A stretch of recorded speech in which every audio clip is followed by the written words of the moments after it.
Pendant des années, j'ai cru être la seule à garder des secrets dans notre mariage. Je pensais que mon mari, David, ne saurait jamais la vérité. Mais après sa mort, la lecture de son testament a tout fait voler en éclats.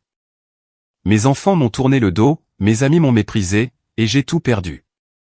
Et le plus effrayant dans tout ça? C'est que David savait peut-être tout, depuis le tout début. Et sa vengeance, il l'avait planifiée dans les moindres détails. Je regardais les visages tristes et en larmes dans la pièce. Leur chagrin ne me surprenait pas. Mon mari, David, avait été un père formidable, un homme d'affaires prospère, un grand soutien pour notre communauté et un ami loyal. En tant qu'épouse, je n'aurais pas pu rêver d'un meilleur homme. Il participait volontiers aux tâches ménagères et avait toujours soutenu mon souhait de rester mère au foyer. Plus tard, il a aussi soutenu mon désir de me consacrer uniquement à mes activités à l'église et au bénévolat. Il avait été un père bien plus attentif que la plupart des hommes pour nos 3 enfants, Chloé, Julien et Anne. Et cela se voyait dans leur vie réussie depuis qu'ils avaient quitté le nid que nous leur avions construit. Enfin, Chloé et Julien étaient partis. Anne, j'en étais sûr, était sur le point de le faire. Je regardais les visages abattus de mes enfants. Ils semblaient tous anéantis. Même mon fils Julien, d'habitude si réservé. Moi? J'étais encore sous le choc de la mort soudaine de David. J'avais du mal à accepter que l'homme que j'avais profondément aimé pendant 32 ans était parti. Il était allé jouer au golf un samedi matin ensoleillé, et il n'était jamais revenu. C'est Jacques, son ami de toujours et notre notaire, qui me l'avait annoncé. Il était assis en bout de table dans sa grande salle de conférence, à côté de sa secrétaire. Apparemment, David venait de frapper sa balle au 4e trou quand il s'est effondré. Les résultats de l'autopsie n'étaient pas encore publics, mais selon Jacques, David était mort avant même de toucher le sol. Il lui avait fait un massage cardiaque, mais lorsque les ambulanciers ont branché le défibrillateur, son cœur ne répondait plus. Il a été déclaré mort à son arrivée à l'hôpital. Quand Jacques avait enfin réussi à me joindre, mon portable était éteint.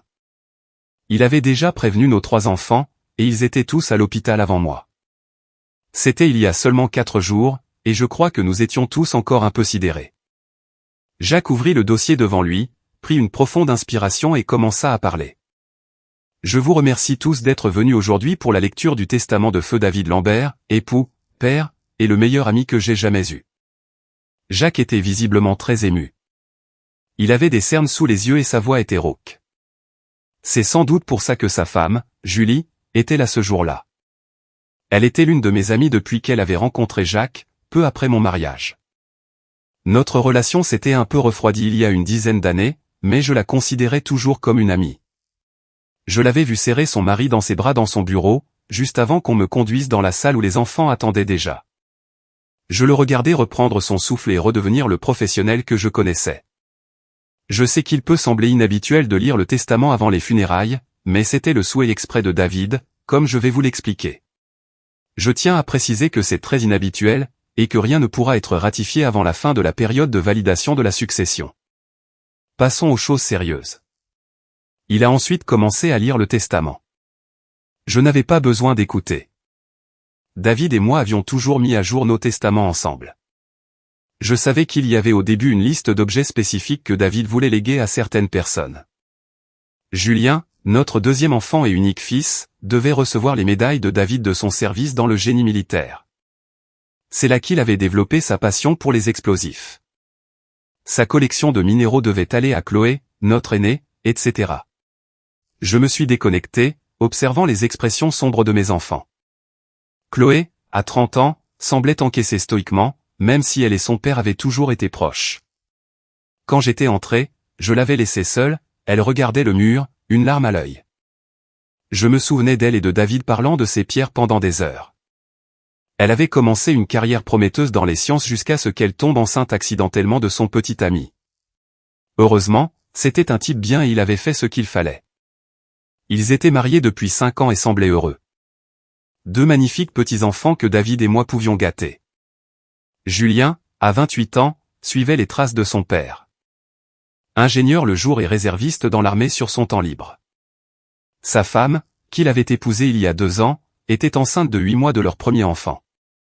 Avec son père comme héros, Je suis sûr que le bébé s'appellera David si c'est un garçon. Je suis triste que mon David ne soit pas là pour gâter le premier petit enfant qui portera son nom. Julien fixait Jacques. Il avait l'air d'avoir vieilli de 5 ans en 4 jours, le teint blafard, les yeux rougis. Ma petite dernière était officiellement une erreur. David et moi avions décidé que 2 enfants suffisaient, mais nous n'avions rien fait de radical, comme une vasectomie. Les pilules contraceptives déréglaient mes hormones, alors nous utilisions des préservatifs. L'un d'eux a dû lâcher, car 10 ans après Julien, Anne est arrivée. David s'est fait opérer après ça. Anne allait commencer l'université et ne savait pas encore ce qu'elle voulait faire. Elle avait aidé David dans son entreprise de démolition pendant l'été. Elle vivait encore à la maison mais passait de plus en plus de temps chez son petit ami. Je savais que ce n'était qu'une question de temps avant que je me retrouve seul. Cela m'a fait penser à la maison. Je devrais soit déménager pour plus petit, soit engager une femme de ménage et un jardinier. Avec notre compte en banque et l'assurance vie de David, je savais que je serais à l'aise pour le reste de mes jours. Je me suis reconnecté à la voix de Jacques. Comme nous l'avions convenu, David léguait sa Mustang à Anne et sa vieille Jeep à Julien. L'entreprise serait gérée par un trust administré par les enfants, tous les 3 formant le conseil d'administration avec des droits de vote égaux. Julien pourrait la diriger s'il le souhaitait, pour un salaire généreux. C'était juste. Je ne connaissais rien aux affaires et je n'aurais pas besoin de ce revenu. J'ai de nouveau décroché pendant la lecture des détails sur la gestion de l'entreprise. Les doux souvenirs de ma vie avec David m'aidaient à surmonter le choc. C'était un homme remarquable, parti de rien pour bâtir un patrimoine qui nous mettait tous à l'abri du besoin. Soudain, quelque chose dans les paroles de Jacques a attiré mon attention. Pardon. Quelle était la dernière partie, Jacques ? Avec un air agacé, Jacques a retourné la page et a relu le paragraphe que j'avais manqué. La maison doit être vendue et tous les bénéfices versés à un trust administré par Jacques Purcell, pour être utilisés à sa seule discrétion pour l'éducation de mes petits-enfants, nés de Chloé Dubois, née Lambert, Julien Lambert, et Anne Lambert. À ce trust sera ajoutée l'intégralité de mes comptes bancaires personnels, et Jacques Purcell dispose de ma procuration pour y accéder. Il est également autorisé et chargé d'annuler toutes les cartes de crédit à mon nom. Mon esprit s'embrouillait. Nous étions très loin du testament que David et moi avions mis à jour dans ce même bureau il y a à peine 2 ans. Qu'est-ce qui se passait ? David avait-il secrètement changé son testament ? Et conformément au formulaire de désignation des bénéficiaires déposé auprès de la compagnie d'assurance, l'intégralité de mon capital d'essai doit être versée à Madame Jennifer Sarah Jardin, domiciliée au 12, Cours Pédélac, à Villeurbanne. Soudain, je me suis levé, sans même en avoir pris la décision. Mon corps était en pilote automatique. Compte bancaire vidé, maison à vendre, assurance vie versée à qui ? L'assistante personnelle de mon mari ? Je crois que j'ai crié quelque chose comme « C'est quoi ce bordel ?» Un silence de mort a envahi la pièce. La tension était palpable. J'ai regardé le visage familier de Jacques. Il me regardait fixement, avec une expression de dégoût. J'ai reculé. Pour éviter son regard, j'ai jeté un œil à sa droite, droit dans les yeux de sa secrétaire. Je ne la connaissais pas. Elle était nouvelle. Le mépris sur le visage de cet inconnu était peut-être pire encore que l'expression de Jacques. En détournant le regard, j'ai été forcé de regarder mes enfants. Anne et Chloé fixaient la table, sans expression. Même leur posture était identique, tête baissée, épaules tendues, mains jointes sur les genoux, les jointures blanches. Julien était le seul à me regarder. Enfin, regarder, n'était pas le mot. Il me foudroyait du regard, avec une telle colère que j'ai souhaité de tout mon cœur qu'il fixe la table, lui aussi. Soudain, une pensée glaciale m'a traversé l'esprit. Non, il ne pouvait pas savoir. Dans mes derniers instants de lucidité avant que les émotions ne prennent le dessus, la logique a fourni les réponses que mes espoirs refusaient. David avait su. Il l'avait dit à Jacques et avait modifié le testament. Maintenant, l'accueil glacial que j'avais reçu en entrant dans cette salle de torture prenait tout son sens. Jacques avait dû briefer mes enfants avant mon arrivée. Appelez-moi lâche si vous voulez, mais je me suis retourné et j'ai fui la pièce. Julie était toujours au bureau, assise à la réception, au téléphone. Une vague de soulagement a envahi mon estomac noué. J'avais désespérément besoin d'une amie. Je me suis approché d'elle. Je n'étais qu'à 2 pas quand ces mots ont percé mon cerveau en surchauffe. Si vous vérifiez vos dossiers, vous verrez que le portable de sa femme était sous un contrat à son nom. Il est décédé maintenant, mais si vous me donnez votre numéro de fax, je peux vous envoyer la procuration que mon mari a reçue sur toutes ses affaires. Je l'ai regardée, stupéfaite, noter un numéro sur un bloc-notes. Elle n'avait toujours pas accusé ma présence quand elle a remercié son interlocuteur et a raccroché. En posant le téléphone, elle s'est levée, mettant la chaise entre nous. L'expression de dégoût sur son visage était dévastatrice. Jacques m'a montré quelques-unes des photos que David a laissées dans une enveloppe scellée pour tes enfants. Tu me dégoûtes. J'espère que l'intimité avec tes jeunes amants valait la peine de détruire l'un des hommes les plus formidables que j'ai jamais connus. Sur ce, elle est entrée dans la salle de conférence. Je suis resté là, cloué sur place par ces mots, la regardant faire le tour de l'immense table pour prendre son mari dans ses bras. Si je ne me trompais pas, il tremblait. Personne ne m'a regardé. Personne ne se souciait de ma détresse. Me sentant plus seul que jamais, j'ai pris la fuite. Une fois dehors, j'ai entendu la sonnerie d'un SMS. C'était Jacques. Le message disait que c'était le souhait exprès de David que je n'assiste pas à ses funérailles. Je ne saurais jamais comment j'ai réussi à rentrer chez moi sans m'effondrer. Je me suis assise sur le canapé, abasourdi. Je pensais que David m'aimait de tout son être. Bien sûr, notre vie intime avait souffert ces 10 dernières années, se réduisant lentement à rien. Mais bon, nous n'étions plus des genoux, et après 32 ans, qui pouvait nous en vouloir? Merde, il y a environ 10 ans. Ou peut-être 11? Les mots de Julie résonnaient dans mon esprit. J'espère que l'intimité avec tes jeunes amants valait la peine de détruire l'un des hommes les plus formidables que j'ai jamais connus. Amant. Au pluriel. Oh mon Dieu. David ne savait pas seulement pour Justine, mais aussi pour Mario. Non, c'était impossible. Mario, c'était il y a des années. Jamais David n'aurait pu rester avec moi aussi longtemps sans rien dire. Non, il ne pouvait savoir que pour Justine, et Julie avait fait une erreur sous le coup de la colère. Oui, c'était ça. Mais même cette seule révélation avait suffi à secouer David au point de me déshériter et, pire encore, de le dire à mes enfants. Quelle haine pouvait le pousser à un tel extrême? C'était trop. J'ai attrapé la bouteille de gin et j'ai rempli un grand verre. J'en ai renversé un peu, mes mains tremblaient. La brûlure dans ma gorge m'a un peu calmé. Comment David avait-il pu me faire ça? Je l'aimais encore. Mon Dieu, est-ce que David savait que je l'aimais toujours? Est-ce que ses problèmes venaient en partie du fait qu'il pensait que j'allais le quitter? Maintenant que j'y pense, il était devenu plus froid depuis 1 an, mais j'étais trop occupé pour voir les signes. Je réalisais que j'avais inconsciemment rationalisé sa distance émotionnelle en me disant qu'il était embarrassé par son problème. Les larmes ont de nouveau monté. J'ai cligné des yeux pour les chasser. Il fallait que je réfléchisse. Je me demandais comment David avait pu supporter de vivre avec quelqu'un comme moi depuis 1 an et demi. La douleur dans ma poitrine était physique. J'ai pressé mes mains contre mes côtes comme pour empêcher mon âme de se déchirer. Se déchirer pour la douleur et la peur que David avait dû ressentir. Il avait pensé que je ne l'aimais plus, ou pire, que je prévoyais de le quitter. Pourquoi d'autres auraient-ils cherché à me détruire si complètement? Tu as tort, David.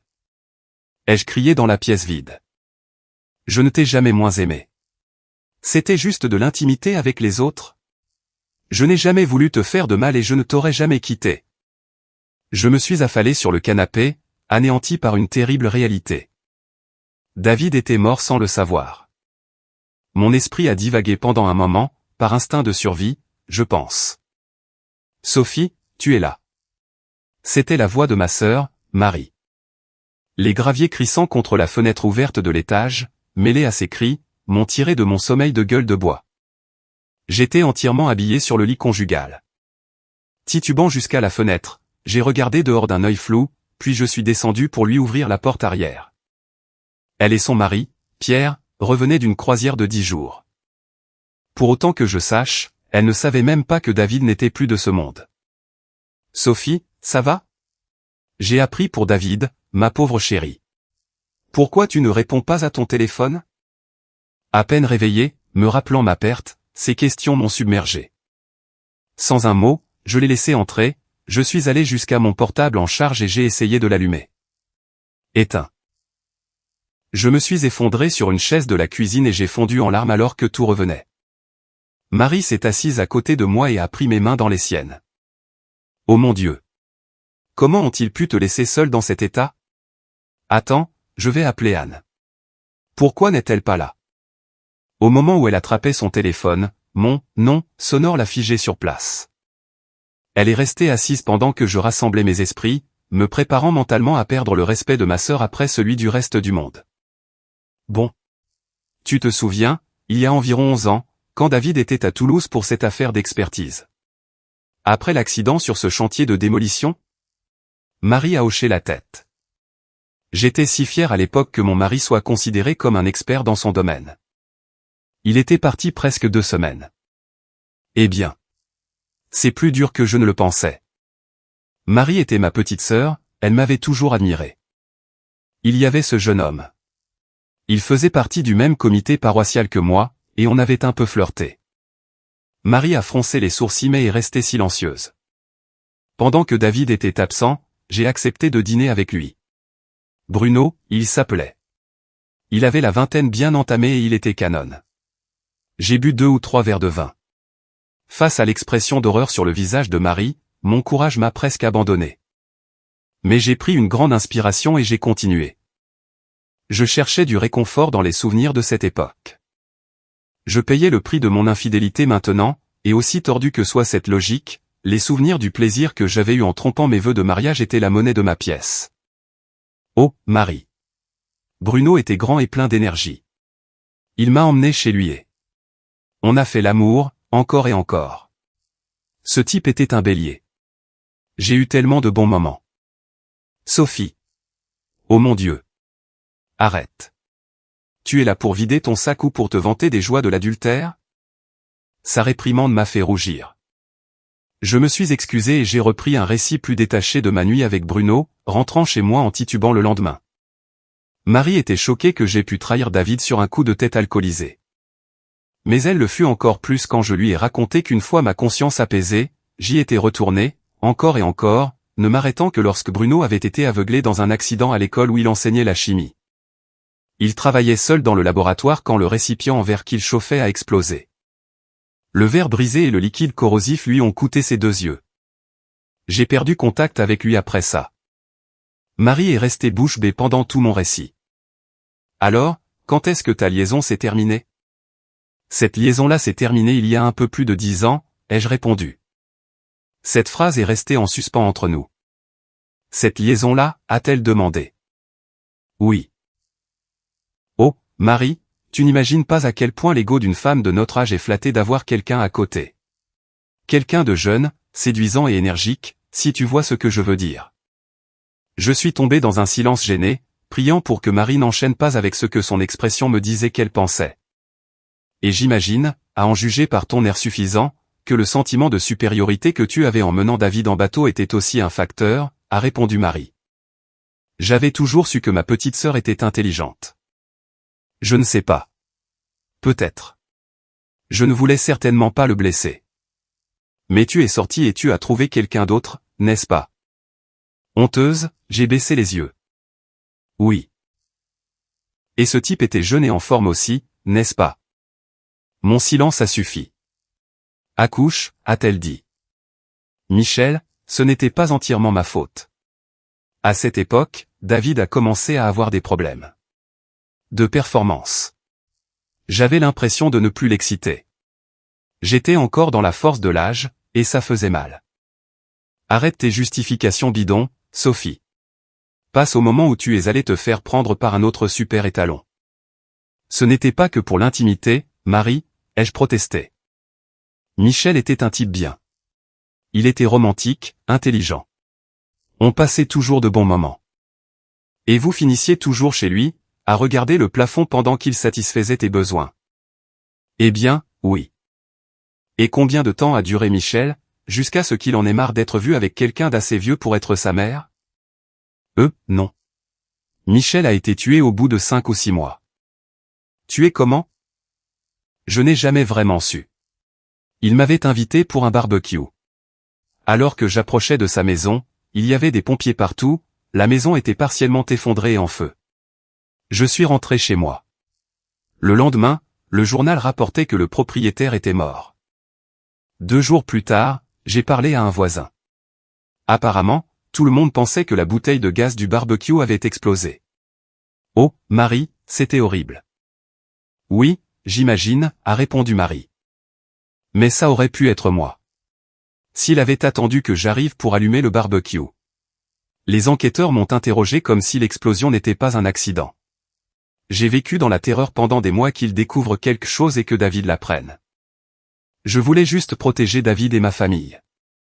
Donc, tu es redevenue une épouse et une mère modèle après ça, a demandé Marie. J'ai hésité à arrêter ma confession, mais je ne pouvais pas. Pendant environ 3 ans, oui. Marie m'a juste regardé, impassible. Marie, je ne pense pas que ce soit entièrement de ma faute. Les troubles de David empiraient. Il se retirait émotionnellement de moi. Il a commencé à rester plus tard au bureau, à travailler le week-end. Il était toujours super avec les enfants, mais être avec moi semblait le gêner. Et puis, il y avait tout le plaisir que je manquais. C'était comme si tous ces jeunes hommes bien bâtis avaient une emprise sur moi. Alors, j'ai trouvé un remplaçant pour Michel. Il s'appelait Jérôme. Un vrai étalon, tu vois le genre. Musclé à bloc. Mais je dois dire qu'il était un peu décevant. Ça n'a duré que 6 semaines, et j'allais rompre avec lui, mais avant que je puisse le faire, il a disparu. Disparu? Oui. Un jour, je suis allé chez lui, et sa maison était vide. Plus de nouvelles. Cette fois, le sourcil levé de Marie a suffi pour que je continue. J'ai rencontré Mario peu de temps après. C'était le meilleur de tous au lit. Je veux dire, il ne savait pas faire l'amour, il me prenait juste quand il en avait envie. Oh, Marie, tu n'imagines pas le bien que ça fait. C'était comme être de retour au lycée.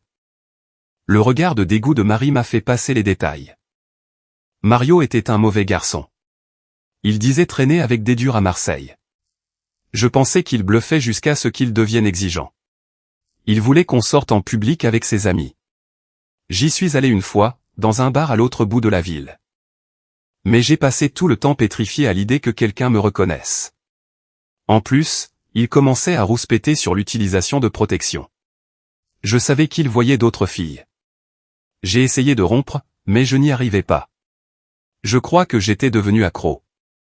Je l'ai rappelé une semaine plus tard, et il a accepté que je passe chez lui le vendredi suivant. Alors, combien de temps le bon vieux Mario a-t-il fait vibrer ton monde après ça? As-tu découvert qu'il ne mentait pas, finalement? Laisse-moi deviner. Tu es arrivé chez lui le vendredi et toute sa bande de potes mafieux t'attendait. Mon expression abattue sembla adoucir un peu le ton sarcastique de Marie. Je me souvenais douloureusement de cette époque. Non, je ne suis jamais allé chez lui ce vendredi-là. Sa sœur, avec qui j'étais devenu ami, m'a appelé le jeudi soir pour me demander si j'avais regardé les informations. Je ne l'avais pas fait. Mario avait été tué dans l'explosion de sa voiture. Il semblerait qu'il fréquentait vraiment les mauvaises personnes, et qu'il y avait une guerre de territoire entre les dealers de drogue locaux. Cela me secoua à nouveau jusqu'à la moelle. Ça aurait pu être moi. Marie regarda les larmes couler de mes yeux. Elle ne me prit pas dans ses bras. Je ne pouvais pas lui en vouloir. Même moi, je ne savais pas si c'était de la pitié pour mon ancien amant ou la peur ravivée de cette époque, il y a 4 ans et demi. Elle me laissa me calmer. C'était le dernier, Sophie, demanda Marie.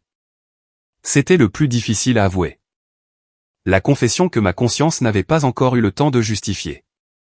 Maintenant, Marie allait découvrir que pendant que mon mari subissait un massage cardiaque sur un terrain de golf, j'étais au lit dans un motel miteux avec mon dernier amant, mon téléphone bien à l'abri dans ma voiture sur le parking d'un autre centre commercial. C'est pour ça que j'ai été l'une des dernières à apprendre que j'étais veuve. Non, Marie. Malheureusement, Mario n'était pas le dernier. Mon Dieu, que c'est dur. Je me suis tenu tranquille pendant plus de 2 ans cette fois. Puis j'ai rencontré ce nouveau type qui a rejoint le comité paroissial, Justine. Pas de Justine Moreau, demanda Marie. Zut, j'avais oublié que Marie faisait partie de certains des mêmes comités que moi. Le fait qu'elle le connaisse rendait les choses infiniment pires. Mais il était marié et avait 2 jeunes enfants, répondit Marie. La honte m'a fait rater l'indice verbal évident qu'on venait de me donner. J'essayais de rompre avec lui. Il devenait trop collant. Il avait commencé à dire que nous étions faits pour être ensemble. Qu'il allait quitter sa femme et tout le reste. Je commençais à craindre qu'il le dise à David juste pour nous séparer. Ces dernières nuits, je n'ai pas dormi, craignant qu'il ait envoyé un email à David ou qu'il l'ait appelé. On m'a dit que juste avant de mourir, David avait reçu un appel. Et si c'était Justine? Et si c'est ça qui a déclenché sa crise cardiaque? J'ai enfin eu le courage de regarder le visage de Marie. Toute couleur en avait disparu. Sa bouche bougeait, mais aucun son n'en sortait. J'étais confuse. Finalement, elle a parlé. Mon Dieu, tu ne sais pas, n'est-ce pas? Savoir quoi? Justine est mort, Sophie. Il est mort la veille de David. Quelqu'un a envoyé une lettre à sa femme pour lui dire qu'il avait une liaison, et elle l'a mis à la porte. Il est allé directement dans sa cabane de jardin et s'est apparemment immolé par le feu avec un bidon d'essence de 25 litres qu'il avait là. J'étais anéanti. J'avais été isolé dans mon chagrin pendant les 4 premiers jours après la mort de David et ivre depuis la lecture du Testament hier. Où était-ce la veille? De toute évidence, tous les sympathisants qui étaient passés cette semaine n'avaient pas voulu m'accabler avec les ragots locaux. J'ai de nouveau regardé le visage de Marie. S'il était possible, il était encore plus pâle maintenant, avec des nuances de vert. Il savait, murmura-t-elle en secouant la tête. Depuis le début, il savait. Qui savait quoi, Marie? David. Réfléchis. Tu ne vois pas le schéma. Quel schéma? De quoi tu parles? Marie me regarda avec impatience. Il savait, Sophie. David était au courant pour chacun d'entre eux. Tous tes amants. Je secouai la tête, incapable de parler. Non, criait ma voix intérieure. La douleur de savoir que David était au courant de toutes mes liaisons était trop forte. À chaque fois que je secouais la tête, Marie hochait la sienne. Si, Sophie. Il savait pour chacun d'entre eux. Réfléchis-y. Ton premier amant, Bruno, aveuglé quand quelque chose a explosé dans le labo de chimie. Qui était le suivant? Michel, ai-je chuchoté. C'est ça. Michel est mort quand une bouteille de gaz a explosé le jour où vous deviez aller ensemble à un match de foot. Ce Jérôme a disparu sans laisser de traces. Mario, peu de temps après que vous ayez commencé à sortir en public, boum. Mort dans l'explosion de sa voiture. Maintenant Justine, il allait peut-être révéler votre liaison, mais non. Encore une fois, boum. Il est mort. Tu ne vois donc pas? Tu dois voir. Tu ne peux pas être aussi aveugle. Face à mon silence, Marie ricana. Qu'est-ce que David faisait dans la vie, Sophie? Serait-ce si difficile pour un homme avec son expertise en explosifs de truquer quelques explosions ciblées sans laisser de preuves? Si quelqu'un savait comment faire passer n'importe laquelle de ces explosions pour un accident, c'était bien David. J'étais incapable de parler alors que la symétrie de tout ce que Marie disait s'insinuait dans mon esprit épuisé et embrumé. Tout prenait un sens horrible et laid. Si j'ai raison, et je suis certaine d'avoir raison, Sophie, David était au courant de tes frasques depuis le tout début. Soit il a simulé ses problèmes au lit pour éviter de coucher avec une femme infidèle, soit il avait vraiment du mal à être avec toi. Il te surveillait, toi et tes amants, et quand il y avait un risque que vos liaisons soient exposées publiquement, le forçant ainsi à agir, il prenait des mesures. Mais ce n'est pas possible. Il m'aurait confronté, ai-je offert faiblement, essayant toujours de m'accrocher à mon illusion. Quoi? Et risquer de briser sa famille. Tu sais mieux que moi que la famille était la chose la plus importante dans sa vie. Non, il aurait attendu qu'Anne quitte la maison avant de faire un geste comme ça. Les pièces du puzzle s'emboîtaient si bien que je savais que c'était la vérité, aussi désagréable soit-elle. L'homme que je pensais m'aimer complètement se préparait à me tendre une embuscade, dès que notre nid serait vide. C'était la certitude la plus dévastatrice que j'ai jamais connue. J'ai à peine remarqué Marie se lever. Sa voix m'a surprise quand elle a parlé, derrière moi, entre moi et la porte arrière. J'ai sursauté. Je m'en vais maintenant, Sophie. Je sais que tu as besoin de moi, mais franchement, tu me dégoûtes. Je n'aurais jamais cru ça de toi si je ne l'avais pas entendu de ta propre bouche. Et puis, je dois préparer le dîner de Pierre. Avec ces mots condamnatoires, elle m'a quitté à son tour. Je n'ai aucun souvenir des heures qui ont suivi. La chose suivante dont je me souviens, c'est qu'il faisait nuit. J'ai été réveillé par de légers bruits provenant de la salle de bain. Curieuse et un peu effrayée, je me suis levé et j'y suis allé. Anne était là, tenant un sac en plastique transparent avec la brosse à cheveux de David dedans. « Mais qu'est-ce que tu fais, Anne ? Chérie, tu m'as fait peur. Pourquoi veux-tu ça ? Ai-je demandé en désignant la brosse. Elle m'a foudroyé du regard avec une expression venimeuse. J'ai reculé d'un pas. Parce que, mère, quelque chose que papa m'a demandé de faire il y a des années a pris tout son sens aujourd'hui. J'étais vraiment confuse par sa réponse et blessée par son expression. Quoi ? Quand j'avais environ 8 ans, papa a fait un prélèvement ADN sur moi. Il m'a dit que c'était pour vérifier d'éventuelles faiblesses génétiques. J'ai avalé ça à l'époque, mais aujourd'hui, j'ai compris. Je pense qu'il voulait vérifier que j'étais bien sa fille biologique. Et maintenant, moi aussi je le veux. Anne m'a fusillé du regard alors que les implications de cette déclaration me frappaient en plein visage. Bruno avait été mon premier amant depuis mon mariage, mais David ne le savait pas. Le temps que je me remette, il était trop tard. Un coup d'œil par la fenêtre m'a montré Anne traînant 2 valises sur le chemin. Elle s'est retournée pour marcher le long de la rue. Je me suis précipité dehors, juste à temps pour voir et entendre la vieille Mustang de mon mari démarrer et s'éloigner. Je ne m'étais jamais senti aussi seul de toute ma vie. La logique m'a aidé à retarder les émotions paralysantes que je sentais tourner autour de moi. Je repassais le raisonnement de Marie, voulant désespérément croire que David n'aurait pas pu savoir pendant 11 ans. La seule preuve à l'appui de mon souhait était ma conviction qu'il était trop ouvert et honnête pour me cacher sa connaissance des faits. Le David que je connaissais n'aurait pas pu feindre un tel amour. Un souvenir lancinant m'est revenu. La veille de la lecture du testament, j'avais cherché un costume dans le placard de David pour les pompes funèbres. J'avais trouvé qu'il avait moins de vêtements que d'habitude. J'ai sauté du canapé, j'ai couru à l'étage et j'ai rouvert son armoire. Effectivement, les vêtements restants étaient espacés sur les cintres pour donner une illusion de volume. David retirait discrètement ses vêtements de notre maison. Avec un choc, j'ai réalisé que lorsqu'Anne quitterait enfin le nid, David serait parti juste derrière elle. La question brûlante qui me consumait l'âme était, depuis combien de temps savait-il ? Les mots de Marie me sont revenus et se sont inscrits dans un schéma net et indiscutable. La réponse était 11 ans. Avec une certitude effrayante, j'acceptais maintenant que les problèmes sexuels de David n'étaient pas physiques. Il avait découvert d'une manière ou d'une autre pour Bruno et ne voulait plus d'intimité avec moi. C'était horrible. David avait quoi ? 49 ans à l'époque. Renoncer pratiquement à l'intimité à cet âge juste parce que sa femme n'était pas assez forte pour résister à l'attrait d'une aventure sans lendemain avec un jeune étalon. Mais 11 ans, à traîner dans une maison dans une relation avec moi. Pourquoi ? La réponse est venue instantanément. C'était tout à fait l'homme qu'était David. À ses yeux, il avait fait une erreur en m'épousant. Mais de ce mariage, 3 vies avaient été créées.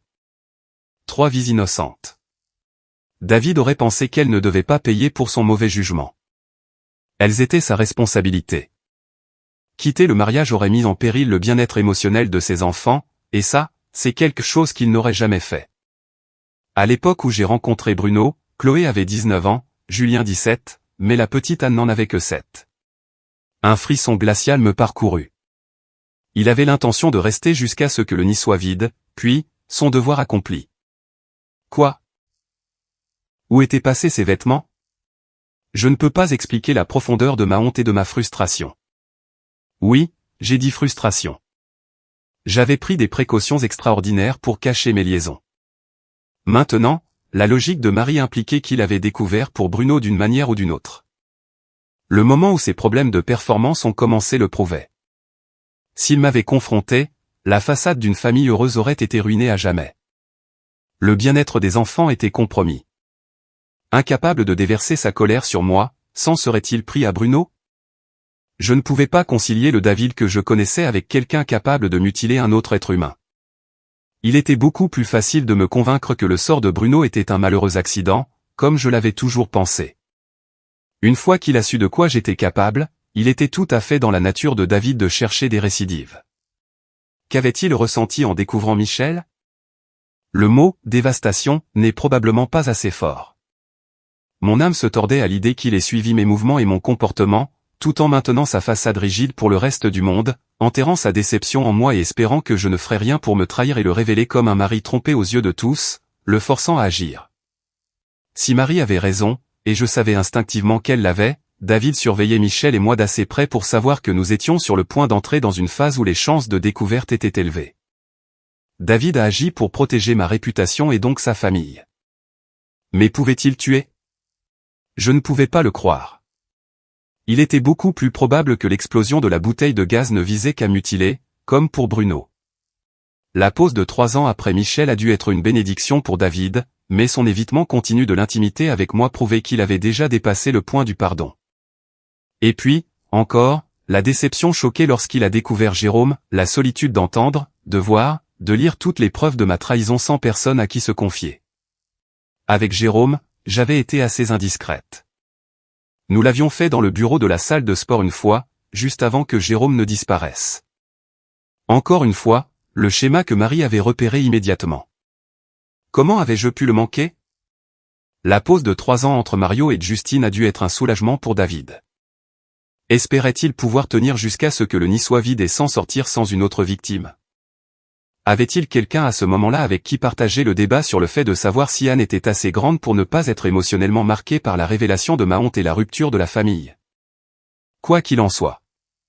Je connaissais assez bien Justine pour savoir qu'il ne se serait pas senti assez mal de la destruction de sa famille pour se suicider comme on l'a dit. Ces dernières secondes atroces sur Terre, lorsqu'il est entré dans sa cabane et dans le piège de David, étaient insoutenables à imaginer. Pour une fois, j'espérais et priais qu'il n'y ait pas d'au-delà. David méritait une vie longue et heureuse. Mais après les actions que je lui avais imposées, toute la logique et les théories prenaient un sens parfait après 3 grands verres de gin. Ce qui ne se calmait pas, c'étaient mes pensées sur la solitude de David pendant tout ce temps et ma frustration à l'idée que je ne saurais jamais ce qu'il avait mis sur la piste au départ. Quand avait-il vu clair dans mon jeu? Comment l'avait-il découvert exactement? Et le pire, quand était-ce la première fois qu'il avait dit « je t'aime » en mentant? La bouteille de gin était vide lorsque ma honte s'est finalement transformée à nouveau, cette fois en une horrible mauvaise conscience, réalisant que c'était moi, moi-même, qui avait tué ou mutilé ces hommes. Pas David. David n'avait été que l'instrument. Si j'avais été assez forte pour garder mes jambes fermées, ou du moins assez discrète dans mes liaisons, chacun de mes ex-amants serait en vie ou entier aujourd'hui. Anéanti et le gin terminé, j'ai attrapé le bourbon. J'étais encore ivre 3 jours plus tard lorsque Julien m'a appelé pour me rappeler de ne pas me présenter à l'enterrement de son père. J'ai eu l'impression qu'il avait tiré la courte paille. Après avoir communiqué cette information sans émotion, il a raccroché. Masochiste, je suis allé sur le perron et j'ai récupéré 3 jours de journaux. C'était là, les funérailles de David Lambert à 15 h aujourd'hui. Tous étaient invités à la cérémonie, mais l'enterrement était privé. J'étais peut-être assez sobre pour conduire, ou peut-être pas, mais je l'ai fait quand même. Je ne voulais pas faire de scène, alors je suis resté à bonne distance de la tombe et j'ai observé de loin. Je ne pouvais pas manquer l'occasion, au cas où l'âme de David suivrait son corps, de pouvoir lui présenter mes excuses. M'excuser et lui demander comment il avait découvert ma liaison avec Bruno. Une bouteille de quelque chose de sucré et collant me tenait chaud. La vue de Jennifer, l'assistante de longue date de David, jouant le rôle de la veuve éplorée me faisait un mal de chien. La vue de mes 3 enfants la réconfortant m'a fait réaliser qu'il savait qu'elle était plus que ça pour David. Telle une diva, la femme s'est effondrée sur les genoux lorsque le cercueil a été descendu. Julien l'a aidée à se relever et l'a soutenue. Elle et mes enfants ont été les derniers à quitter la tombe. J'ai frissonné en m'approchant, prête à faire mes adieux. Peu de temps après avoir fermé les yeux dans l'espoir de sentir l'esprit de David, j'ai entendu un cri inhumain derrière moi. Je me suis retourné pour voir Sainte Jennifer voler vers moi, les doigts tendus comme des griffes. J'ai reculé alors qu'elle était maîtrisée et emmenée par Julien et Anne. Chloé est restée en arrière. Elle était sur le point de se détourner et de partir sans rien dire quand j'ai parlé. De quoi se plaint cette femme? Elle a $1 million de mes dollars de l'assurance vie de David. L'amour de cette femme a maintenu mon père en vie ces dernières années. Papa nous a laissé une lettre. Quand il n'a plus eu la force de supporter tes bêtises, c'est elle qui était là pour lui. Je lui dois les dernières années de sa compagnie. Mais pourquoi me déteste-t-elle, ai-je demandé. Tu ne peux pas être aussi obtuse, Chloé m'a regardé durement. Ou peut-être que si. Elle te reproche de lui avoir enlevé l'amour de sa vie. Elle n'a avoué à papa qu'elle avait le béguin pour lui depuis des années qu'il y a quelques années. Pourtant, leur relation était purement platonique jusqu'à ce que tu retournes à tes habitudes infidèles avec ceux de Justine. Même alors, elle a dit qu'il a fallu une éternité avant qu'il n'aille jusqu'au bout avec elle. Elle a dit que tu avais détruit sa confiance sexuelle et qu'il avait de vrais problèmes de performance avec elle. Elle n'a découvert qu'après sa mort qu'il avait acheté du Viagra au marché noir, et elle est convaincue que c'est ça qui a provoqué sa crise cardiaque. Sur ce, elle s'est retournée et a rapidement suivi le reste de sa famille. J'ai pensé à la rattraper et à lui faire part de mes soupçons sur le fait que son père était loin d'être le saint qu'elle croyait, mais je n'ai pas pu m'y résoudre. Tout ce que David était devenu, c'était moi qui l'avais causé. Je ne pouvais pas détruire les souvenirs que ses enfants avaient de lui alors que tout était de ma faute. Plus tard, beaucoup plus tard, j'ai repensé aux révélations de Chloé. Viagra. Je me suis souvenu de certaines choses que j'avais faites avec mes différents amants, puis j'ai imaginé David les regardant en vidéo. Les souvenirs de ce que j'avais fait avec Justine pour qu'il reste intéressé par mon corps vieillissant défilaient sur l'écran de cinéma dans ma tête. Cela aurait, sans aucun doute, ruiné la confiance sexuelle de n'importe quel mari. Ça ne faisait qu'empirer. Non seulement j'avais détruit la confiance de David en moi et l'avais forcé à vivre un mensonge pendant 11 ans, non seulement je l'avais, à toutes fins utiles, contraint et étant l'homme qu'il était à se priver d'une vie amoureuse pendant des années. Maintenant, je découvrais que je l'avais laissé avec de très réels problèmes de performance, des problèmes qui avaient contribué à sa mort.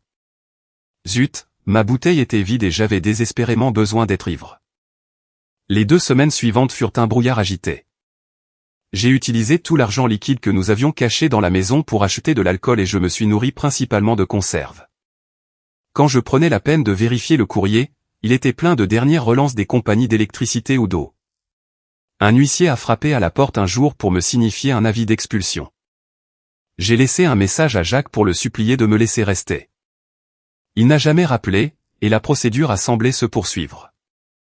Les appels à mes enfants sont restés sans réponse. Étais-je vraiment une si mauvaise mère pour qu'ils m'abandonnent pour une affaire privée entre moi et leur père? Puis je me suis souvenu de l'ampleur de mon crime et de ses effets sur un homme bon et j'ai senti que j'aurais de la chance si mes enfants me parlaient à nouveau un jour. J'avais la gueule de bois le matin de l'expulsion. Un homme arrogant dans un costume bon marché a agi comme s'il me faisait une faveur en me permettant de prendre quelques affaires. Finalement, on m'a escorté jusqu'à mon propre perron et on m'a dit qu'un taxi avait été commandé pour m'emmener n'importe où dans un rayon d'1 heure de route.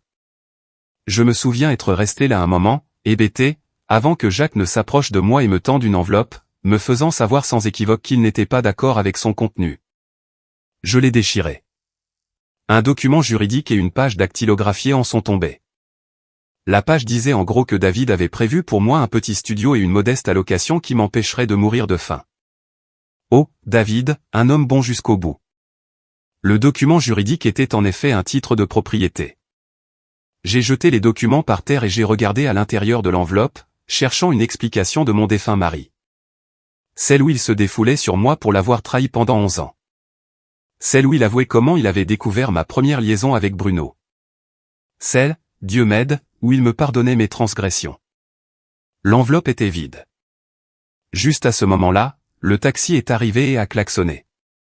J'ai ramassé les documents jetés et j'ai compris ce qu'ils signifiaient, ce que l'absence de lettre signifiait. David n'avait même pas pris la peine de m'écrire une lettre.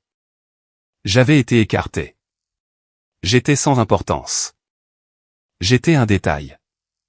Je ne pense même pas qu'il ait pris des dispositions pour mon avenir par sens des responsabilités ou du devoir. Je pense qu'il voulait juste assurer ma survie pour que je puisse souffrir plus longtemps. Vivre l'expérience de tout perdre et avoir le choix de baisser les bras ou d'essayer de reconstruire une autre vie. Méditer sur la façon dont j'avais détruit notre mariage et anéanti le meilleur homme que j'ai jamais connu. Et voilà, nous arrivons à la fin de l'histoire d'aujourd'hui. Est-ce que c'est ce à quoi vous vous attendiez, ou y a-t-il eu un rebondissement que vous n'aviez pas vu venir?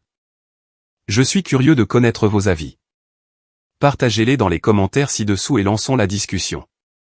Si cette histoire vous a tenu en haleine, n'oubliez pas de cliquer sur le bouton j'aime. Et si vous êtes nouveau ici ou si vous ne vous êtes pas encore abonné, c'est le moment idéal pour rejoindre notre communauté.